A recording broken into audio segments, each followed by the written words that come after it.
Dear students, we have already learned about main memory and mass storages. From today, we will learn that how actually the real-time data is stored in computer. So as we have already discussed in previous modules, that computer can only understand the binary language, that is the language of zeros and one. So how, for example, a letter in the real data, for example, a word hello, how the word hello can be stored internally in computer. So we will try to learn this concept in today's module. So initially we have thought that each textual symbol should be represented with a unique bit pattern. So we have number of zeros and ones. So for example, we can say that 0 1 1 0 0 0 1. So this will be A. I'm just giving an example. So such a unique pattern will be used to represent one symbol, and there would be number of such symbols available in the world, and for each symbol we will design a unique bit pattern that would be normally of 8 bits.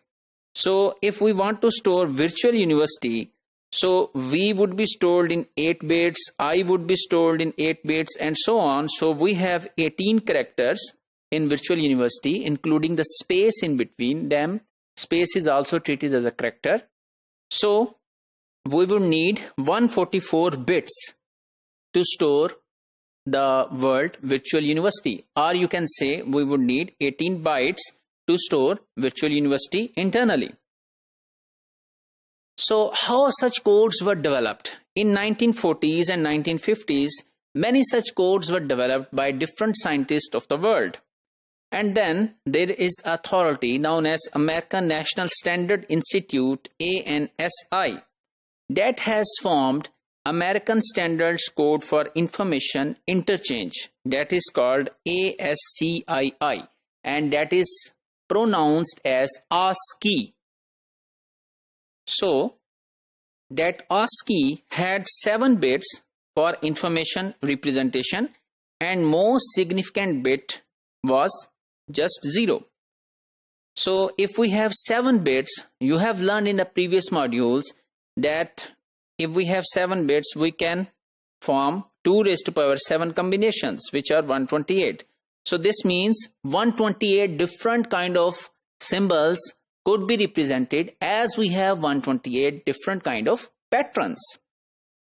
So those 128 symbols would be uppercase, alphabets, lowercase, punctuations, marks, digits from 0 to 9, line feed, carriage return, and tabs.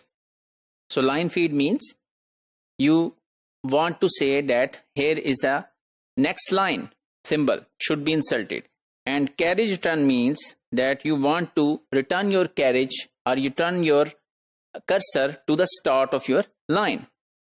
And tab, you know, it's available on your keyboard. So if we want to see the ASCII codes which are available in your book, so let's go on to page number 577 of your book and see what are those ASCII codes which are available there. So here I have opened this 577 number page, which is appendix A of your book, and here these are the symbols, and this is the hexa value. So you already have learned that 4 things are joined together to form one symbol in hexadecimal. So these are 8, so this means that this would be translated to 2 hexadecimal symbols. So we have line feed, carriage return, space. For example, for space you have this symbol, and so on. And you can also translate these symbols into their actual decimal places. So for example, the space will have 32 in the decimal system, and then 0s to 9, then from A to Z, these are the upper cases, and then there are the lower cases. So these are 128 symbols, and for each symbol there is a ASCII value, and that ASCII value is being used by the computers who are using ASCII codes. So for example, from this Appendix A from your book, so you have learned that if we want to store hello full stop, so I have picked the ASCII value of H from your book, and then the ASCII value of E from your book, and then the ASCII value of L, L, O, and point. So actually on backend side, these values will represent hello. So ASCII codes had some limitations as well. So there are not 128 characters in the world. So in the world there are many more characters available. So International Organization for Standardization, which is also called as ISO, that has come up with many extensions to ASCII codes.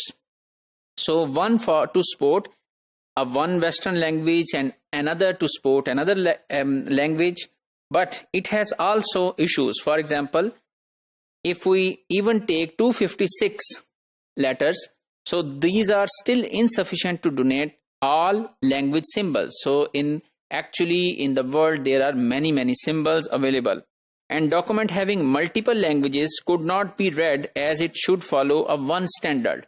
So as I mentioned that ISO had defined different patterns for different Western symbols. So if one document has multiple patterns, then that document cannot be read. So it should be internationalized. So it was internationalized using unique patterns of 21 bits, and those are called Unicodes. And these are compliance with ASCII. Compliant with ASCII means that all of the symbols which ASCII use, those remained as it is in the Unicodes, and Unicode further defined more symbols. But with the 21, so it has now a large space of 2 raised to power 21 symbols to represent all of the Chinese, Hebrew, Japanese and other languages. So UTF-8 has 24 or 32 bits. So if we only take 24 bits, it can represent 16 million of unique symbols. And file consisting of long symbols encoded with ASCII or Unicode is normally called a text file. So if we summarize today's module, that we have learned that how text is actually represented within the computer using binary, and what are ASCII and Unicodes, and how they have made our life easier to store data on the computer.